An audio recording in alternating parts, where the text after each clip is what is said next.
Hello, this is an AtlasHR onboarding tutorial, and we're going to walk through adding a direct deposit to the system as part of your onboarding checklist.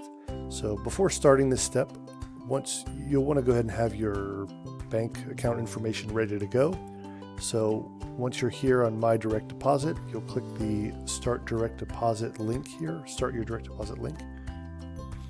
And then over here on the right-hand side of the screen, you'll click Add to add a new account.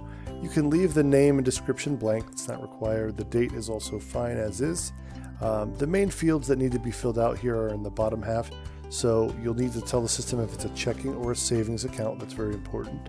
And then how you want your net check to be deposited into this account. So the common selection here is entire remainder. So if you want your whole check to be sent as a direct deposit, that's what you would select. If you have multiple direct deposit accounts, where maybe you have one account where there's a percentage of your gross pay going into another account, you can select that.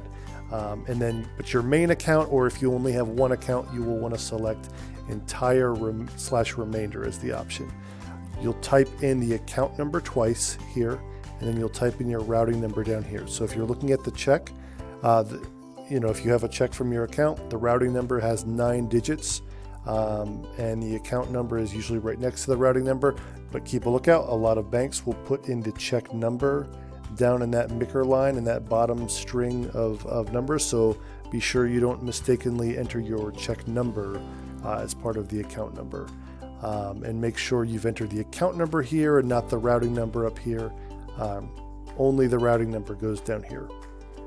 And then once you're done, you click Save, and then you click Back, and you can mark this step as complete. And that concludes our run through of the direct deposit process.